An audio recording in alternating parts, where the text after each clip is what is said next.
21장에 들어서면서 하나님께서 새 하늘과 새 땅을 만드셨죠. 신천지 만드셨고 새 예루살렘까지도 다 만드셨습니다. 여기서 새 하늘과 새 땅 할 때 그 새라고 하는 것은 어제도 말씀드린 것처럼 의미가 두 가지가 있다는 말씀을 드렸고요. 네오스하고 카이노온이라고 하는 두 단어로 되어 있는데 이런 거는 좀 기억하시면 괜찮습니다.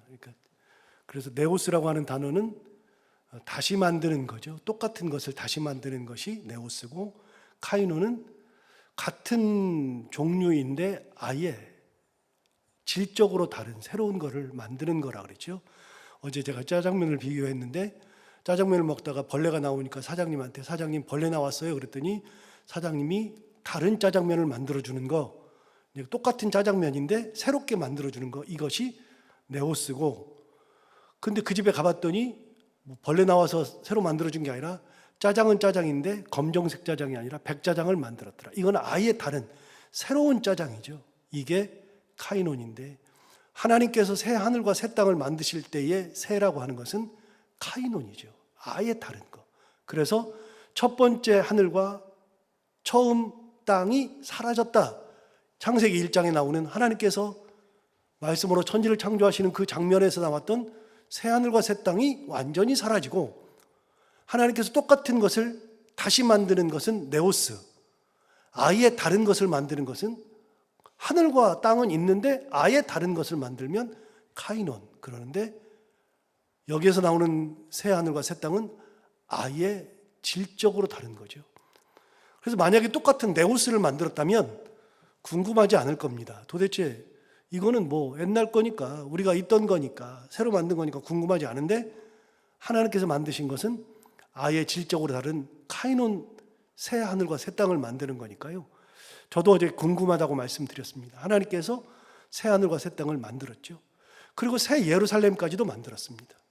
하나님께서 새 예루살렘을 만든 이유는 과거의 예루살렘이 타락했기 때문에, 우상을 숭배하고 거기에서 하나님의 뜻이 이루어지지 않으니까 사람들은 예루살렘 그러면 예루살렘 거룩한 곳, 다윗의 성읍 이렇게 생각하고 있는데, 하나님은 거룩하지 않다. 거기는 타락했다. 거기는 죄가 가득하다. 그러니까 하나님께서 예루살렘도 새 예루살렘을 만드는데, 여기서 나오는 새 예루살렘도 역시 네오스가 아니라 카이논입니다.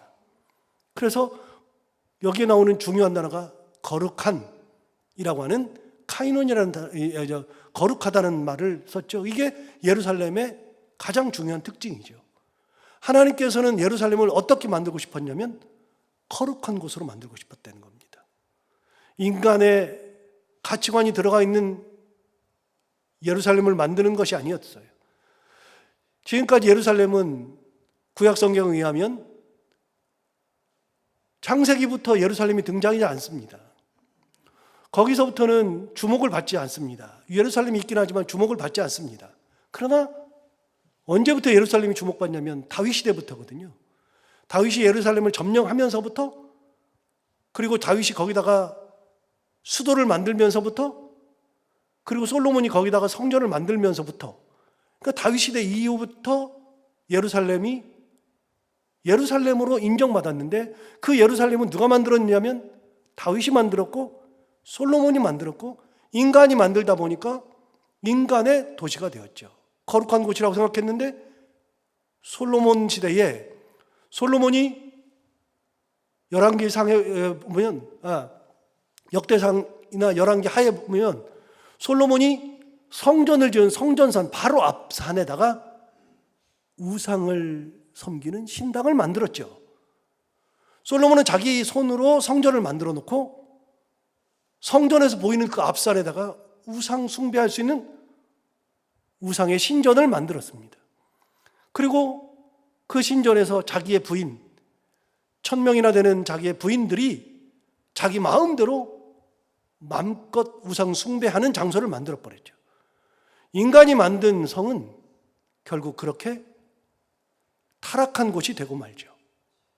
아무리 거룩하다고 생각해도 시간이 지나면 타락하죠. 인간의 가치관이 들어가면 타락하게 마련이죠. 그래서 솔로몬이 만들었던 성전 앞에서 우상 숭배하는 그 꼴불견인 시대가 그때부터 계속되었습니다. 여러분, 교회를 개척할 때 우리 교회가 타락할 걸 계산하고 개척하는 사람이 없어요. 신앙생활을 할 때 내가 타락해야지 하고서 신앙생활을 하는 사람이 없어요. 그런데 교회가 어느 순간에 물질을 가지게 되고 권력을 가지게 되고 교회가 어느 순간에 비대해지기 시작하고 돈을 쌓아놓고 있으면 교회가 거룩한 곳이 아니라 타락한 곳으로 바뀌는 경우를 너무나도 많이 보고요. 목사가 목회하다가 교회가 성도들이 좀 늘어나고 그러면 교만이 하늘을 찔러서 하나님의 은혜가 아닌 인간의 가치관이 구현되는 목사들, 교회들 너무 많아요. 신앙생활 하다가 그런 경우도 너무나 많죠. 인간이 만들어 놓은 예루살렘은 그렇게 타락한 공동체가 되고 말았으니까 하나님께서 어떻게 했어요? 새 예루살렘을 만들었죠. 인간이 거하던 이 땅, 이 하늘은 타락한 곳이 되었으므로 사단 마귀가 판을 치고 하나님의 뜻이 아닌 것들이 판을 치는 시대, 거짓이 많고 술수가 많고 비판이 많고 살인이 있고 그 추악한 곳이 있는 이 땅, 이곳은 하나님의 은혜가 어느 순간에 사라져버린 타락한 곳이 되었으므로 하나님께서 새로운 하늘과 새로운 땅을 만들었죠. 그곳은 바로 네오스가 아니라 카이논, 아이의 개념이 다른 죄가 없는 곳, 그런 곳을 만드셨죠. 예루살렘도 하나님께서 그렇게 만드신 겁니다. 자, 그렇게 만들어서 하나님께서 예루살렘, 새하늘과 새 땅을 만들어서 뭐 하셨냐? 여러분, 원래 창세기에 보면 하늘과 땅을 만드시고 천지를 만드신 다음에 인간을 만들었죠. 거기에 살 수 있는 인간을 만들어서 그 전에 짐승도 있고 식물도 있고 광물도 있고, 그래서 인간한테 주신 명령이 곧 있으면 이제 창세기 이제 한두 주 있으면 창세기를 보겠지만, 인간에게 하나님 말씀하신 것은 너희가 이것과 함께 생육하고 번성하라, 이게 기본입니다. 그리고 인간에게만 따로 준 명령은 이것을 정복하라 그랬는데, 정복하라 그러니까 정복자를 생각하는 거예요. 그게 아니라 이걸 잘 다스리라고 인간에게 주었는데, 다스리는 게 아니라 완전히 타락한 것을 만들고 사탄이 활개치는 이 땅을 만들었으므로 이 땅은 더 이상 하나님께서 원하시는 땅과 하나님께서 원하시는 하늘이 아니니까 하나님께서 완전히 새로운 개념의 하늘과 땅을 만들어서 거기는 뭐가 없겠어요? 죄악이 없겠죠. 사탄이 없겠죠. 인간의 술수가 없겠죠. 가치관이 없겠죠. 이 모든 것들이 다 없는 하나님이 통치하는 나라, 직접 이곳에 하나님의 은혜가 있는 나라를 만드셨겠죠. 이게 요한계시록 21장에 나옵니다. 새 하늘과 새 땅을 만들어서 뭐 하겠다고요?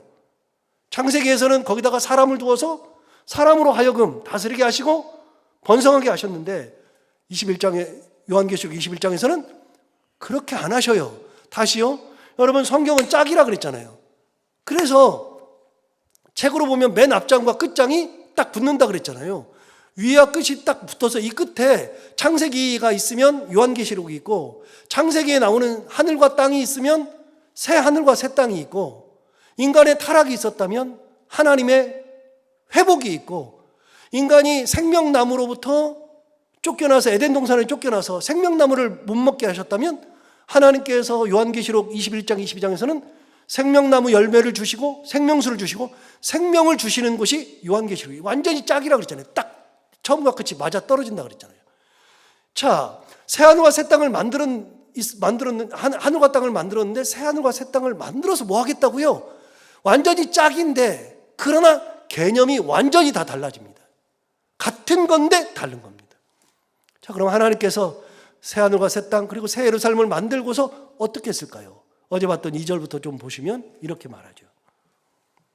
또 내가 보매 거룩한 성 새 예루살렘이 하나님께로부터 하늘에서 내려온다. 여러분, 새 예루살렘을 하나님께로부터 하늘에서 내려오죠. 하나님이 직접 만든 하나님의 도성. 인간이 만들었던 다윗과 솔로몬이 만들었던 도성이 아니라 하나님이 직접 만들어서 하나님께서 직접 내려주시는 새 예루살렘, 하늘로부터 내려오죠. 다시 볼까요? 2절을.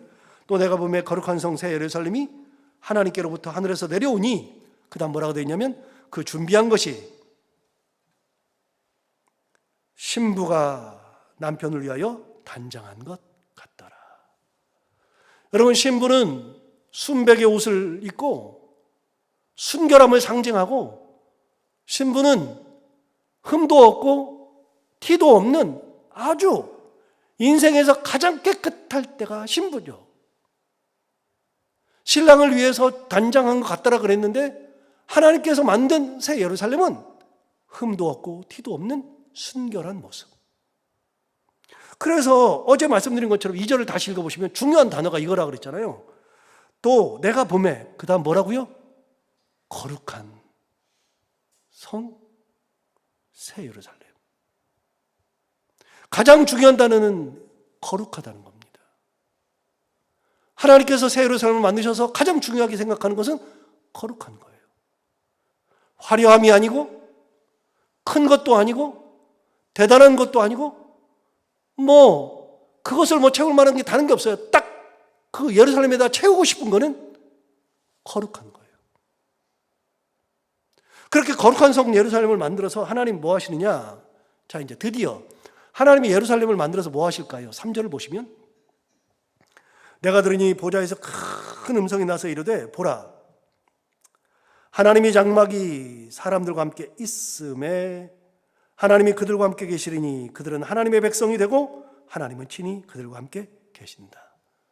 여러분, 그냥 지나가는 것 같잖아요. 이게 얼마나 귀중한 거냐면요, 잘 다시 읽어볼게요. 내가 들으니 보좌에서 큰 음성이 나서 이르되 보라, 그 다음 거기까지 이제 생각하지 마시고 그 다음이 중요한 거예요. 하나님의 장막이 사람들과 함께 있음에. 하나님의 장막이 사람들과 함께 있는 겁니다.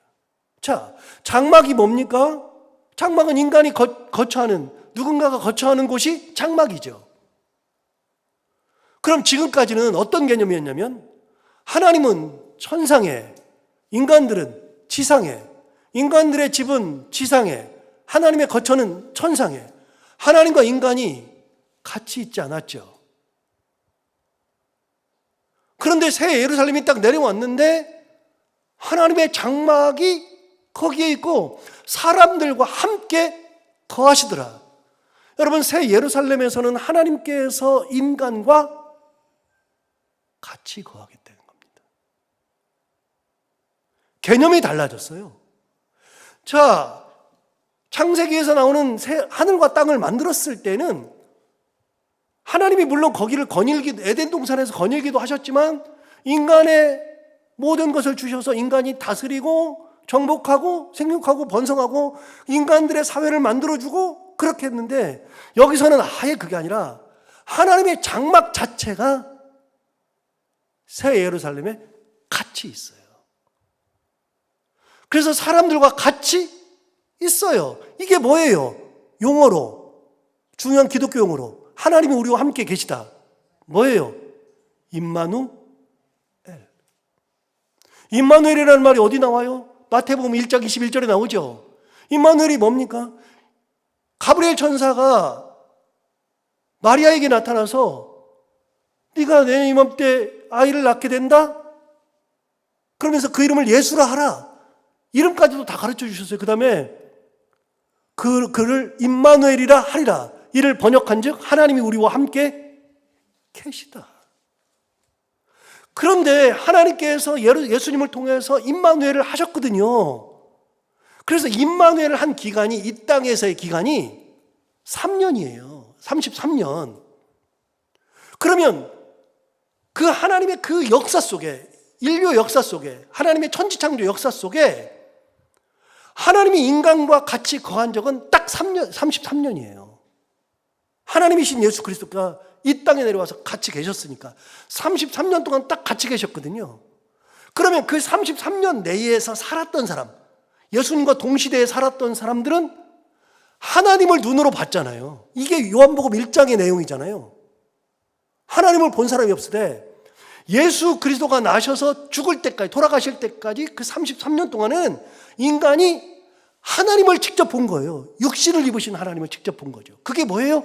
임마누엘, 하나님이 우리와 함께 계시다. 진짜 예수님께서 오셔서 우리와 함께 계셨잖아요. 그 긴 역사 속에서 딱 33년 계셨죠. 그런데 하나님이 원래는요, 에덴 동산에 있을 때 인간에게 내려와서 인간과 같이 있었어요. 그래서 에덴 동산을 거닐기도 하셔요. 아담에게 직접 오셨어요. 그때는 하나님이 아담을 직접 만나셨어요. 그러나 그 이후로는 하나님이 만난 적이 한 번도 없죠. 예수님 빼고는 하나님이 직접 에덴 동산에 오셔서 거닐기도 하시고 부르기도 하시고, 그런데 타락했을 때 하나님께서 에덴 동산에 오셔서 거니는 그 소리를 듣고 아담이 피했잖아요. 그러니까 에덴 동산은 원래 하나님께서 거기다가 집은 안 마련해서 같이 계셨어요. 그게 안 되니까 쫓겨난 다음에 하나님께서 같이 계시겠다고 약속하면서 주신 게 뭐예요? 성전이에요.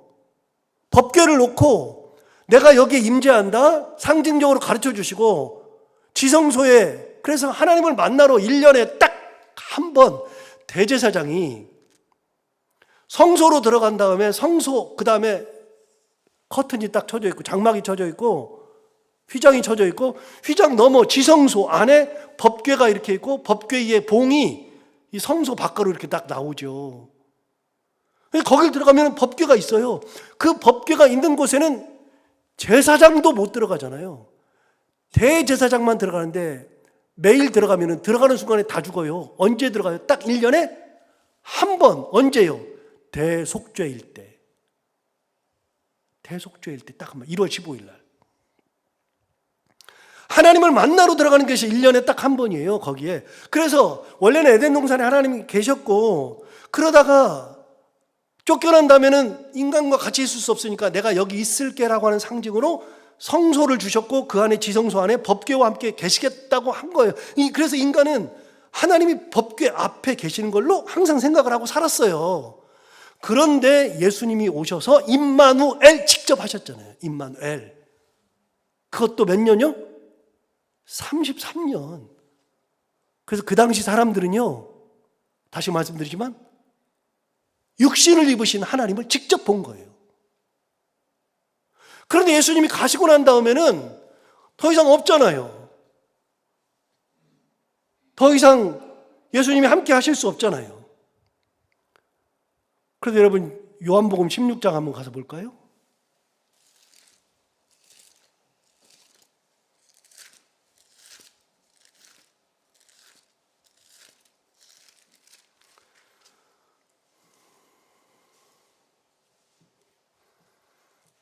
자, 7절 보겠습니다. 요한복음 16장 7절, 신약성경 175페이지. 중요한 구절이에요, 이게. 16장 7절에 하면 그러나 내가 너희에게 실상을 말하노니 내가 떠나가는 것이 너희에게 유익이라. 떠나간다는 건 죽는다는 걸 의미하는 거예요. 내가 죽어서 너희를, 내 육신이 떠나가는 것이 너희에게 유익이라. 그러면서 뭐라 그러냐면, 내가 떠나가지 아니하면, 안 떠나면 보혜사가 너희에게로 오시지 아니할 것이요, 가면 내가 그를 너희에게 보내리니. 보혜사가 누구죠? 성령이죠.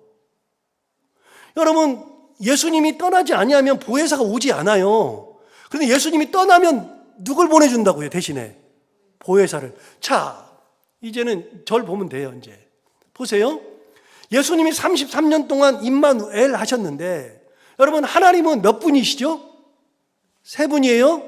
성부 하나님, 성자 예수님, 그리고 성령님. 다 하나님이셔요. 그런데 에덴 동산에서는 하나님이 거니셨고, 성전 지성소 안에도 하나님이 계셨어요. 성부 하나님이 계셨는데, 하나님께서 때가 되시니까 성자 예수님을 이 땅에 직접 보내셔서 임마누엘 하셨죠. 구약 성경에도 하나님께서 상징적으로라도 지성소에 계시면서 인간과 함께 거하기는 하셨어요. 그런데 예수님이 오셔서 33년 동안 인간과 함께 임마누엘 하셨죠. 근데 예수님이 떠난 다음에는 그럼 어떻게 되느냐? 예수님 말씀하시잖아요. 내가 떠나가는 것이 너희에게 유익이라. 내가 떠나가지 아니하면 보혜사가 너희에게 오지 못하나니 내가 가서 보혜사를 너희에게 보내주리라. 여러분, 예수님이 떠나가시면서 어떻게 됐어요? 보혜사를 보내주셨죠. 누가 오셨어요? 성령께서 오셨잖아요. 하나님은 우리를 한 번도 떠나본 적은 없어요. 다 임마누엘 하셨어요. 그런데 여러분, 이게 얼마나 대단한 거냐면요, 여러분, 지성소에는 1년에 한 번 만나요. 그런데 그것도 딱 한 사람만 만나죠. 그런데 예수님이 계실 때는요, 33년 동안에 같은 지역에 살고 있었던 사람들은 예수님을 만났어요. 예수님은 하나님을 봤어요. 임마누엘 했어요. 근데 예수님은 육신을 입었기 때문에 시간과 공간을 초월하지 못해요. 예수님이 계신 곳에 사람이 있어야 하나님을 보죠. 임마누엘을 하죠. 그 시간에 있어야죠. 예수님과 같이 이스라엘에 살아도 예수님이 갈릴리에 계시는데 나는 예루살렘에 있다 못 만나잖아요. 공간을 초월하지 못하니까. 근데 예수님이 갈릴리에 계시는데 나도 갈릴리에 있어요. 근데 예수님이 주무셔요. 못 만나잖아요. 시간을 맞출 수 없잖아요. 예수님이 갈릴리에서 사역하시는데 나는 예수님 찾으러 나사렛에 가면 못 만나잖아요. 시간적으로 안 맞으니까. 예수님을 만나는 시간이 있죠. 예수님이 이 땅에 계실 때는 임마누엘이 맞는데 시간과 공간을 초월하지 못하니까 그걸 맞추는 사람들만 봐요. 그런데 보혜사 성령이 오시면 보혜사 성령은 다 계셔요. 여기도 계셔요. 보혜사 성령은 시간과 공간을 초월하시잖아요. 제가 그 말씀 드렸잖아요.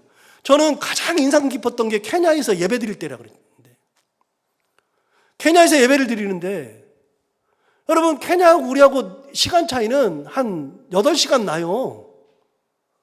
그럼 우리가 여기서 예배를 드리는데 저는 옛날에 모를 때는요, 그냥 막연하게 우리 교회는, 한국에는 교회가 많으니까 한국에 하나님이 계시고 뭐 이런 건 생각했는데, 선교사들이 나가가지고 사역하는 걸 제가 잘 몰랐으니까 선교사들이 계신 곳에는 어떨까? 그런데 여러분, 케냐에 갔더니 거기도 하나님이 계셔요. 하나님이 거기서 역사하시더라고요. 제가 예배를 드리면서 은혜를 굉장히 많이 받았어요.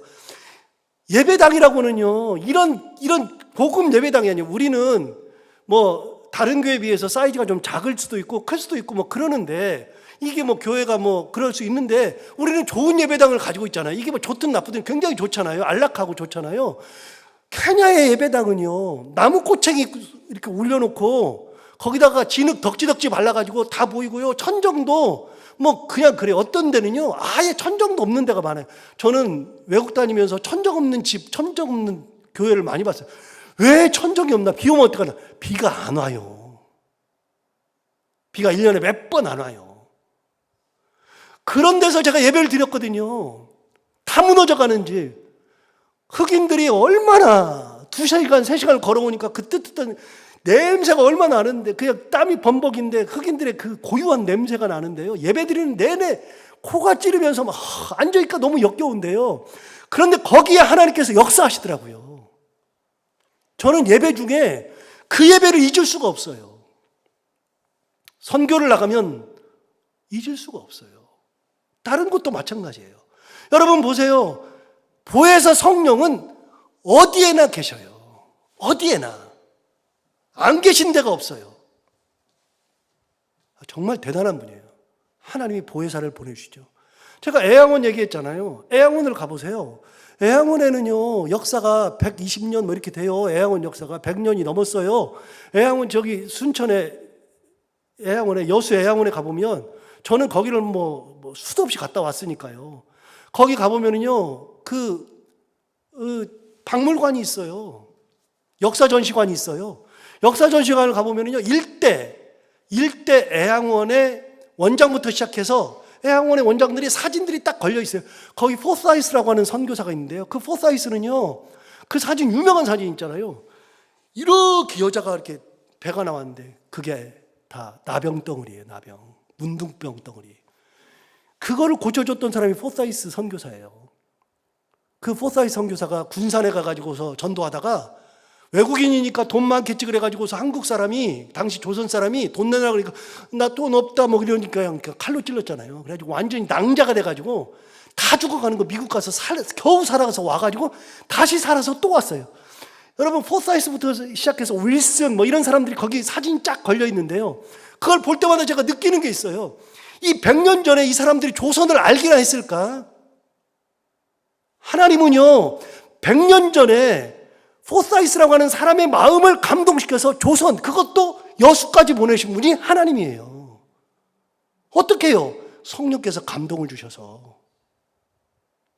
이게 보혜사예요. 예수님 뭐라 그랬어요? 내가 가는 것이 너에게 유익하다 그랬잖아요. 이해가 안 되잖아요. 예수님 가시면 안 되는데, 내가 너에게 가는 것이 유익하니 내가 가지 아니하면 보혜사가 너에게 오지 못하니 내가 가서 보혜사를 너에게 보내주리라.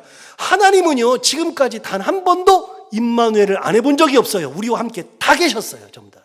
그런데 새 예루살렘은 달라요. 21장 3절 다시 볼까요? 오늘 보면 21장 3절. 3절 다시 한번 잘 봐봐요. 내가 들으니 보좌에서 큰 음성이 나서 이르되 보라, 하나님의 장막이 그들과 함께 있음에. 예, 하나님의 장막이 아예 예루살렘에 그냥 하나님의 집을 지어놓고 산다는 거요. 이제는 보혜사를 이렇게 보내줘서 눈에 보이지 않는 보혜사를 보내주고 뭐 이런 게 아니고요. 내가 아예 그냥 너희랑 사는 새 예루살렘. 개념이 달라졌죠. 개념이. 임마누엘의 개념이 달라졌어요. 완벽하게. 보라, 하나님의 장막이 사람들과 함께 있음에. 그 다음 뭐라 그랬어요? 하나님이 그들과 함께 계시리니. 여러분, 21장 3절은 그냥 막 넘어갈 구절이 아니에요. 이게 그들과 함께 계시리니. 하나님이 그들과 함께 계시리니. 하나님이 그들과 함께 계셔요. 그러면서 뭐라 그랬어요? 그들은 하나님의 백성이 되고 하나님은 친히 그들과 함께 계신다. 하나님이 그들과 함께 계신대요. 아예 달라요. 지금 우리는 어느 시대를 살고 있어요? 보혜사 성령의 시대를 살고 있어요. 보혜사 성령의 시대. 이 땅이 끝날 때까지는 보혜사 성령의 시대를 살아요. 그러나 새하늘과 새 땅이 그리고 새 예루살렘이 만들어지는 그때, 카이논의 시대, 아예 새로운 시대, 그때가 오면 하나님께서 성령을 보내시는 게 아니라 아예 집 짓고 같이 사셔요. 이게 하나님의 은혜예요. 이게. 여러분, 우리는 그냥 식사만 한 번이라도 하고 싶어요. 예를 들어서 여러분도 마찬가지인데 목사랑 같이 식사 한 번이라도 하는 거 그러고 싶을 때도 있어요. 목사가 뭐 얼마나 대단하다고요. 그런데요, 하나님께서 어떻게 하신다고요? 같이 살재요. 같이. 이제는 마귀도 없고 이제는 술수도 없고 시기도 없고 질투, 불평, 불만, 살인, 피 이런 것이 없는 하나님께서 직접 통치하시고 함께 계시는 하나님 시대, 새 예루살렘, 신천지의 시대. 이게 우리에게 주어지는 마지막 은혜의 시대죠. 그래서 저는 이게 너무나도 안타깝고 그런 게요. 저 신천지 있잖아요. 걔들이 이 용어를 써가지고 너무 안타까워요. 이거 신천지가 진짜 좋은 거거든요. 새 하늘, 새 땅, 신천지 아닙니까? 근데 걔들이 그거를 점령을 해가지고 신천지라는 말 쓰면은 마치 이단이에요. 완전 신천지 그러면 다 이단이네요. 아니요, 신천지는 진짜 좋은 용어예요. 한문으로 해서 정말 좋은 용어. 그래서 여러분 기억하셔요. 뭘 기억하시냐면요, 신천지 할 때 그 신, 새롭다, 새, 이거는요 다시요 네오스가 아니라 카이논이라는 것을 꼭 기억하셔야 돼요. 하나님이 개념이 다른 아예 새로운 짜장을 만드시는 거예요. 아예 개념이 달라요. 개념이. 그곳에서 뭐 하시겠다고요? 같이 사시겠다고요. 같이 살자. 이제는 같이 살자. 이 하나님의 은혜, 하나님께서 여러분의 가정에서도 같이 계시고 삶에도 같이 있고 교회에도 같이 있고 그런 하나님의 함께 하심의 은혜가 가득한 그런 삶을 살아가는 우리 모두가 다 되기를 바랍니다. 기도하겠습니다. 하나님 아버지 감사합니다. 오늘도 귀한 말씀 우리를 깨워주셔서 감사합니다. 이 말씀 듣고 우리가 또 힘을 내기를 원합니다. 하나님 아버지 오늘 굉장히 중요한 개념을 또 배웠습니다. 요한계시록 21장 3절이 얼마나 귀한 건지를 또 알게 되었습니다. 하나님께서 신천지와 새로운 예루살렘을 만드셔서 꼭 하고 싶은 거, 그것은 내가 너희와 함께 거하겠다. 하나님 아버지 그런 은혜가 우리의 삶에 항상 함께 하기를 원하며, 가정에도 하나님의 임마누엘의 은총이 가득하기를 원하며, 우리의 삶에도 우리의 교회에도 임마누엘의 은총이 가득한 놀라운 은혜의 삶을 사는 우리 모두가 다 되게 하여 주옵소서. 하나님 아버지 오늘 하루를 살아갈 때도 이 임마누엘의 은혜가 가득한 하루가 되게 하여 주옵시고, 오늘도 기도하러 나온 사랑하는 모든 성도들 한 분 한 분의 기도 제목을 다 들어 응답해 주시기 원하며, 아버지 하나님 오늘도 하루를 살아갈 때 해야 되는 것들 은혜 가운데 기쁨으로 잘 감당하는 하루, 만나는 사람들이 누구든지 그들과 함께 웃고 행복한 하루가 되게 하여 주옵소서. 예수님 이름으로 기도하옵나이다.